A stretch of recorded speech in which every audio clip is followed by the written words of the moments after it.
The email sits in your drafts folder. 3 versions, all different, all apologizing for something you didn't do.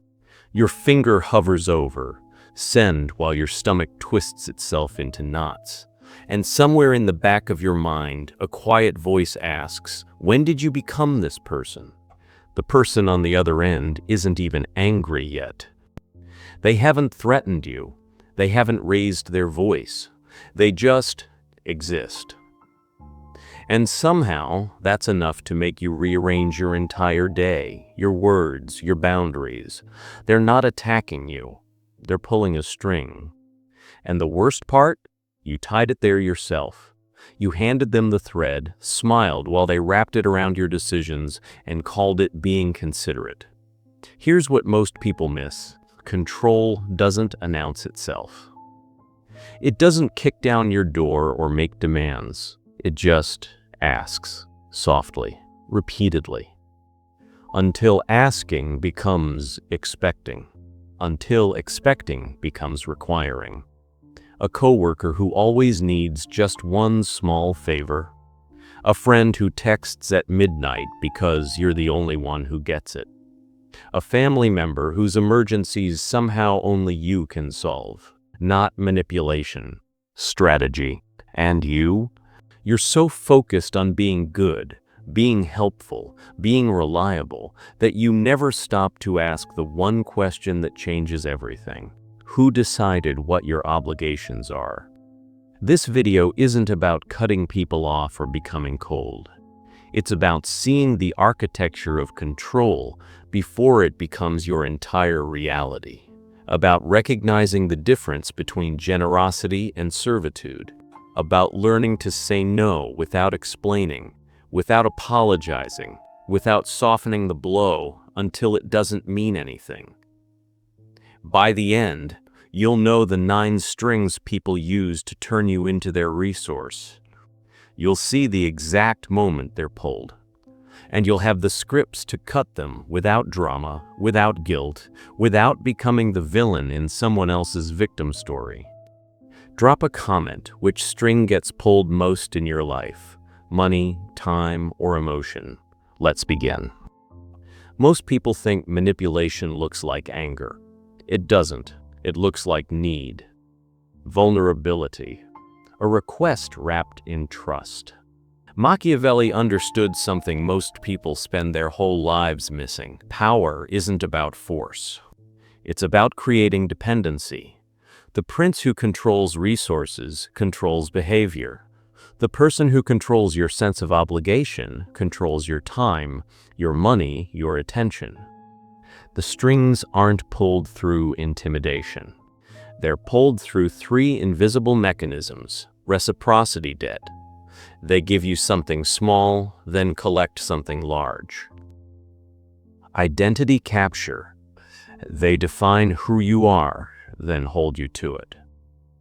Consequence theater. They imply disaster if you don't comply without ever making a direct threat. And you accept all of it because you think being a good person means being available. It doesn't. Being good means having standards for how your resources are used.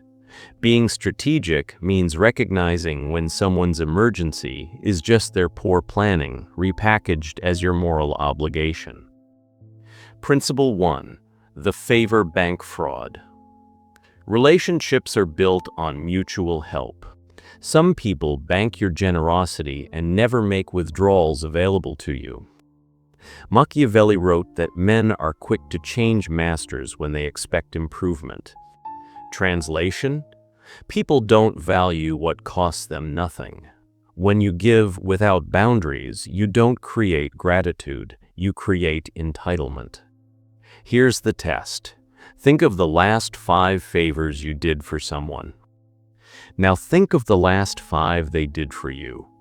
If the ledger is wildly unbalanced, you're not in a relationship, you're a resource.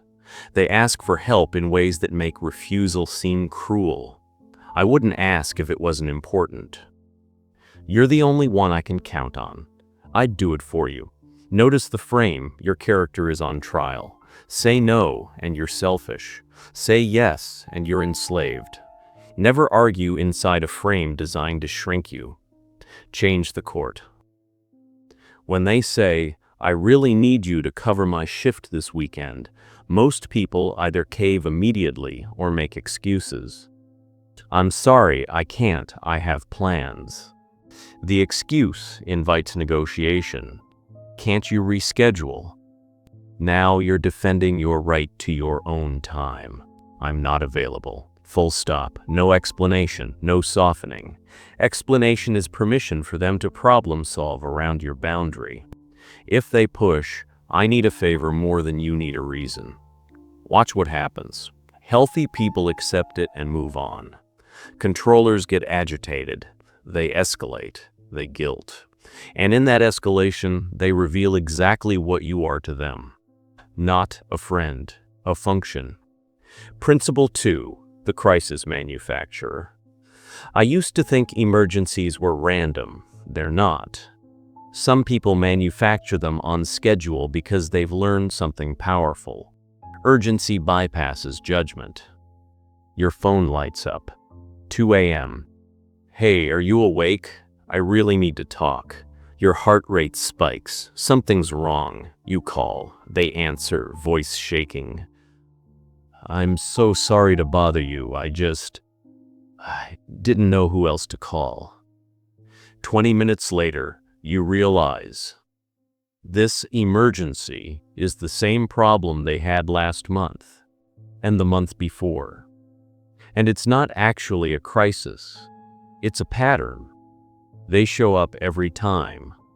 They absorb the chaos. They solve the problem. And they feel good about it because being needed feels like being valued. It's not.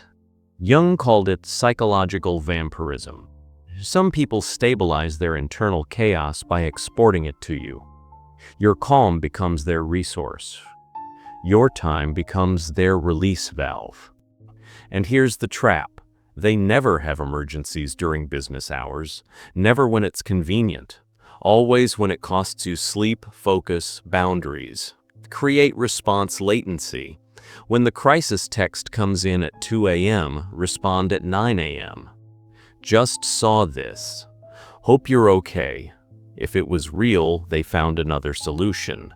If it was manipulation, you just taught them you're not on call for their emotional regulation. Watch how the room recalibrates. Real friends understand. Crisis manufacturers move to easier targets. You just filtered your circle without saying a word. Principle 3. The identity anchor. They don't control you by force. They control you by telling you who you are. You're always so generous. You're the responsible one. You never let people down. Sounds like a compliment, right? It's a cage. The illusion, they're recognizing your character. The reality, they're defining your obligations. Once they've labeled you the generous one, saying no becomes a betrayal of your own identity. You're not refusing a favor. You're proving them wrong about who you are. Machiavelli knew that people would rather maintain consistency than freedom. If you see yourself as generous, you'll give even when it hurts you. If you see yourself as the responsible one, you'll shoulder burdens that aren't yours. The controller doesn't need to ask twice. Your identity does the work for them. When someone uses your identity as leverage, you always help people. Recognize it for what it is, not admiration, activation. I appreciate that you see me that way. And part of being generous is knowing when I have something to give.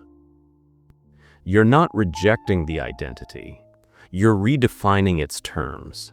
Your character isn't measured by how often you say yes. It's measured by what you're willing to say no to. If you're starting to see the strings in your own life, hit subscribe. We're going deeper, and you'll want the next one. Principle 4. The guilt economy. Guilt only works if you accept the currency. Some people run their entire social life on manufactured debt. They keep score of every tiny thing they've done for you and collect interest whenever you try to set a boundary. After everything I've done for you, I was there when you needed me. I can't believe you'd say no to something this small. They're running a guilt bank, and you're the only one making deposits. Reciprocity is hardwired. We feel obligated to return favors. But Machiavelli warned against those who give in order to claim. Their generosity isn't kindness. It's investment in future control. Real generosity expects nothing. Transactional generosity keeps receipts. Escalation ladder, soft. I'm not keeping score. If you are, we're playing different games. Firm. If your help came with conditions, you should have said so up front. Exit, stop engaging. Block if necessary. Some people will guilt trip you into exhaustion if you let them. When you stop accepting guilt currency, watch who disappears. Those are the people who never valued you. They valued your compliance. Principle 5. The emotional ransom. Think of someone in your life. Now ask, do I manage their emotions for them? If yes, you're not in a relationship. You're a hostage negotiator. Some people have learned that emotional volatility gets them what they want. Cry, and people cave. Rage, and people apologize. Withdraw, and people chase. It's not abuse, it's strategy. You tell a friend you can't lend them money this month. They don't argue, they just go silent. Stop responding to texts. When you finally reach out, they're fine, but their tone says otherwise. You're now managing their disappointment instead of maintaining your boundary.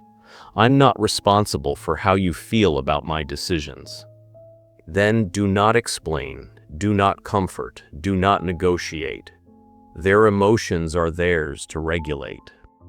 The moment you take responsibility for their feelings, you've handed them the remote control to your life. Principle 6. The time vampire. Stop for a second. Think about your calendar this week. How much of it is yours? How much is spoken for by people who assume your time is community property? Hey, can you meet for coffee? I need advice. You agree. It's 30 minutes. You get there, and it turns into 2 hours. They vent. You listen, you offer input. They nod, but you both know they won't take it. 3 days later, hey, can we talk again? What most people do, they keep showing up. They think saying no makes them a bad friend. Energy is finite. Attention is finite. Time is the only resource you can never get back. Controllers understand this. They take your time because it's the one thing that proves their importance. Machiavelli said, "The wise prince conserves his resources." You are the prince of your own life. Stop giving away your treasury to people who contribute nothing. When someone asks for your time without offering value in return, institute a time boundary. I have 15 minutes. What's the most important thing? Watch what happens. People who respect you will get to the point. Time vampires will resist. I can't explain it that quickly. This is important. Then let's schedule a proper time when we can both focus. If they never schedule it, it was never important. It was just convenient. Watch how the room recalibrates. Your calendar becomes yours again. And the people who remain are the ones who value your presence, not your availability. Principle 7. The authority hijack. They don't ask permission. They assume authority and dare you to challenge it. The illusion, they're decisive, confident, taking charge. The reality, they're reframing your choices as their territory. A family member announces, "You're hosting Thanksgiving this year." No discussion, just an email to everyone. "We'll be at your place at 3. You didn't agree. But now, if you say no, you're the one disrupting plans. You're the selfish one. You're ruining the holiday. Refusal looks like aggression because they've already framed compliance as the default. This is pure Machiavelli. He said it's better to act and ask forgiveness than to ask permission and be denied. Controllers know this. They don't negotiate. They announce. And if you don't push back immediately, silence becomes consent. When someone assumes authority over your space, time, or decisions, you reset the frame immediately. That doesn't work for me. Let's find another option. Not angry, not apologetic, just factual. If they push back, but I already told everyone, you hold. Then you'll need to update everyone. You're not rejecting the person. You're rejecting their claim to unilateral decision-making power over your life. Silence isn't agreement. It's just the space before you find your voice. If this is rewiring how you see power, hit like. Share this with someone who needs to hear it. Principle 8, the obligation sprawl. Every yes without a boundary is a future no you'll have to fight for. You opened one gate. Now the whole fortress is breached. You agreed to help once. Now it's expected. You covered a bill once. Now you're the bank. You listened to their problems once. Now you're their therapist. Psychologists call it commitment escalation. Once you've said yes to something small, saying no to something bigger feels inconsistent. You've already invested. Backing out now feels like wasting that investment. Controllers know this. They start small. Can I borrow 20? Then 50, then 200. Each yes makes the next ask easier. Escalation ladder, soft. I was happy to help that one time. It's not a standing offer. Firm, I'm not able to keep doing this. Exit, I need to step back from this dynamic entirely. When you close the gate, some people will test it. They'll push, they'll guilt, they'll imply you've changed or you're being cold. Good. That's the sound of a boundary working. Principle 9, the reciprocity trap. They buy you coffee, insist on paying. Wave away your offer to split. Don't worry about it. My treat. Feels good, right? Something significant. Something costly, and when you hesitate, they drop it. After I bought you coffee last time? Come on. What most people do, they feel obligated. They cave. They think it's just fair. It's not fair. It's strategic. Robert Greene called this the gift with strings attached. They give you something small to create social debt, then collect on something large. The value of the exchange is wildly imbalanced, but you feel like refusing makes you ungrateful. Machiavelli put it more bluntly, generosity that expects return isn't generosity, it's investment. When someone insists on paying or giving in a way that feels performative, pay attention. Real generosity is quiet. Transactional generosity announces itself. If they later invoke what they gave you, respond simply, I appreciated that gesture. It doesn't obligate me to this. Watch how they react. Genuine people will feel embarrassed and back off. Manipulators will escalate. They'll accuse you of being ungrateful, cold, selfish. That's not a character assessment. That's a control tactic failing in real time. You just forced them to show their hand. You know what's happening right now. You're probably scrolling through your mental contact list, seeing faces, hearing voices, recognizing the patterns. Good. Awareness is the first move. But here's the thing, knowing the game doesn't win it. You need deployment. Scripts, rituals, a system that makes boundaries automatic, not agonizing. That's next. This isn't theory, this is deployment. Step 1, morning ritual. Before you check your phone, before you open email, ask yourself one question. What am I willing to give today, and what am I protecting? Write it down, one sentence. It primes your nervous system for decision-making instead of reaction. Example, I will protect my evening. I will give focus during work hours. Step 2. In the moment script. When someone asks for something that touches a boundary, you need one sentence that buys you time without sounding defensive. Memorize this. Let me check my capacity and get back to you. Not, I'll try, not, maybe. You're not negotiating. You're creating space between the ask and your answer. In that space, you escape the pressure. You think clearly. You decide from calm, not guilt. Step 3. 7-day social experiment. For 7 days, practice saying no without justification. Not, I can't, I have plans. Just, I'm not available.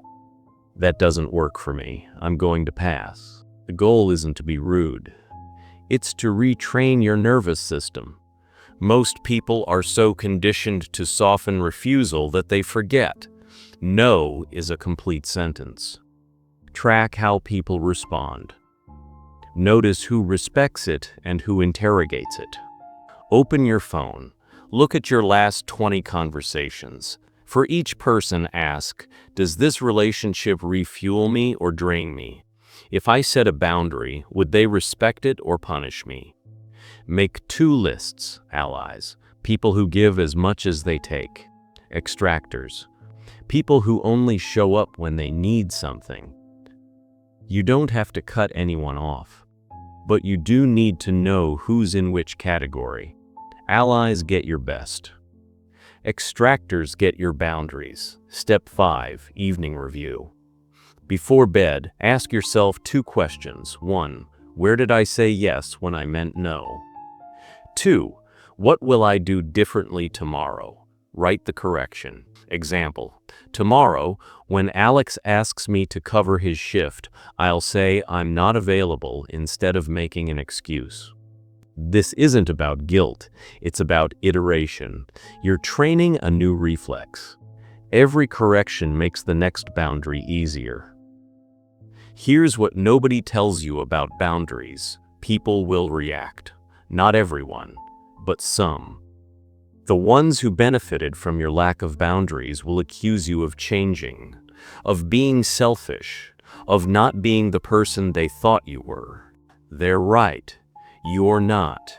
You were the person they could control. Now, you're the person who decides what you're worth.